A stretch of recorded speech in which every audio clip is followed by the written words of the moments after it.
I was 18 years old when I got married. I belonged to a very conservative family, a Baloch family, where good daughters never say no to their parents. My father wanted me to get married, and all I said was, if that makes you happy, I'll say yes. And of course, it was never a happy marriage. Just about after 2 years of getting married, about 9 years ago, I met a car accident. Somehow my husband fell asleep and the car fell in the ditch. He managed to jump out, saved himself. I'm happy for him. But I stayed inside the car and I sustained a lot of injuries. The list is a bit long. Radius ulna of my right arm were fractured. The wrist was fractured. Shoulder bone and collarbone were fractured. My whole rib cage got fractured. But that injury that changed me and my life completely was the spine injury.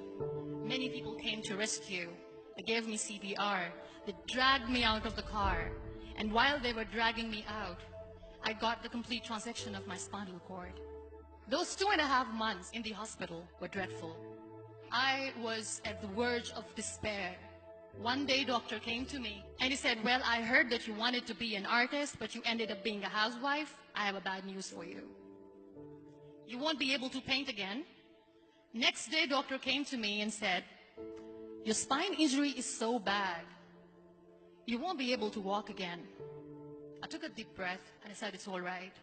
Next day, doctor came to me and said, because of your spine injury and the fixation that you have in your back, you won't be able to give birth to a child again. That day, I was devastated. I started to question my existence. Why am I even alive? So what kept me going was, one day I asked my brothers, I know I have a deformed hand, but I'm tired of looking at these white walls in the hospital and wearing these white scrubs. Bring me some colors, bring me some small canvas. I want to paint. So the very first painting I made was on my deathbed, where I painted for the very first time. What an amazing therapy it was. Without uttering a single word, I could paint my heart out. I could share my story. People used to come and say, what lovely painting. So much color. Nobody could see the grief in it. Only I could. And that day I decided that I'm going to live life for myself. I am not going to be that perfect person for someone. I am just going to take this moment and I will make it perfect for myself. That I'm going to fight my fears. So I wrote down one by one all those fears. And I decided that I'm going to overcome these fears one at a time. You know what was my biggest fear? Divorce. But the day I decided that this is nothing but my fear, I liberated myself by setting him free. And I made myself emotionally so strong that the day I got the news that he's getting married, I sent him a text that I'm so happy for you and I wish you all the best. And he knows that I pray for him today. Number 2 was, I won't be able to be a mother again. And that was quite devastating for me.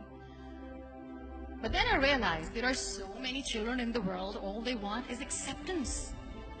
So there is no point of crying, just go and adopt one. And that's what I did.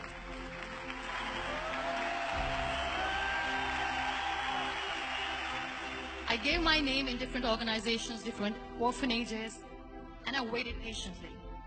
2 years later, I got this call from a very small city in Pakistan. I got a call and they said, are you Muniba Mazari? There is a baby boy and would you like to adopt?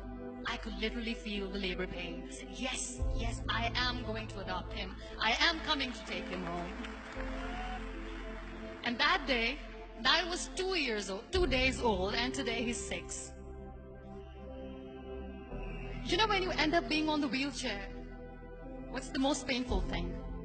People think that they will not be accepted by the people because we, in the world of perfect people, are imperfects. So I decided to appear more in public. I started to paint. I have done a lot of modeling campaigns. I decided that I'm going to join the national TV of Pakistan as an anchor person. I became the national goodwill ambassador for UN Women Pakistan, and now I speak for the rights of women, children. I was featured in BBC 100 Women for 2015. I'm one of Forbes 30 under 30 for 2016. So when you accept yourself the way you are, the world recognizes you. It all starts from within. We have this amazing fantasy about life. This is how things should work. This is my plan. It should go as per my plan. If that doesn't happen, we give up. I never wanted to be on the wheelchair. Never thought of being on the wheelchair. This life is a test and a trial, and tests are never supposed to be easy. So when you are expecting ease from life, and life gives you lemons, then you make the lemonade, and then do not blame life for that. It is okay to be scared. It is okay to cry. Everything is okay, but giving up should not be an option. They always say that failure is not an option.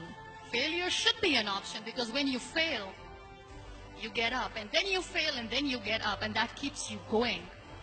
Embrace each and every breath that you are taking. Celebrate your life. Live it. Don't die before your death. Real happiness lies in gratitude. So be grateful, be alive, and live every moment.